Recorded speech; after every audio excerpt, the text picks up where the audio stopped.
लाडकी बहीण योजनेला राज्यातील महिलांनी मोठा प्रतिसाद दिला असून थेट राज्यात महायुतीचे सरकार आले। मात्र गेल्या 2 महिन्यांपासून महिलांना हप्ता मिळाला नसल्यानं महिला आक्रमक झाल्या आहेत।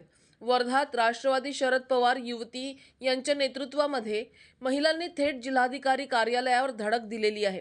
2 महिन्यांपासून महिला लाडकी बहीण योजनेच्या हप्त्याची वाट पाहत आहे, मात्र अजूनही खात्यात पैसे आलेत नाहीत। शेवटी महिलांनी जिल्हाधिकारी कार्यालय येथे एकत्र येत नारेबाजी देत रस्त्यावर उतरले आहेत।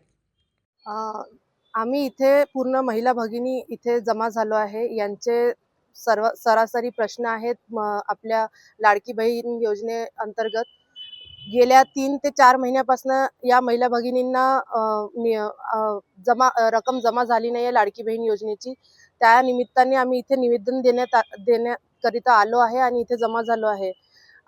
इथे फक्त एका एरियातले नाही तर अख्ख्या पूर्ण जिल्ह्यातले महिला भगिनी जमा झालेले आहेत।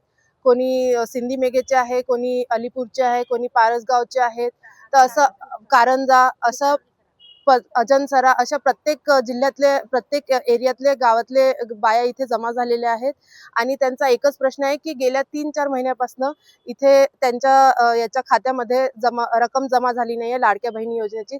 सरकारनं माझं एवढंच म्हणणं आहे की येत्या 8 ते 10 दिवसामध्ये यांच्या या प्रॉब्लेमचं हल करावं, अदरवाईज आम्ही आंदोलन करायला इथे येणार।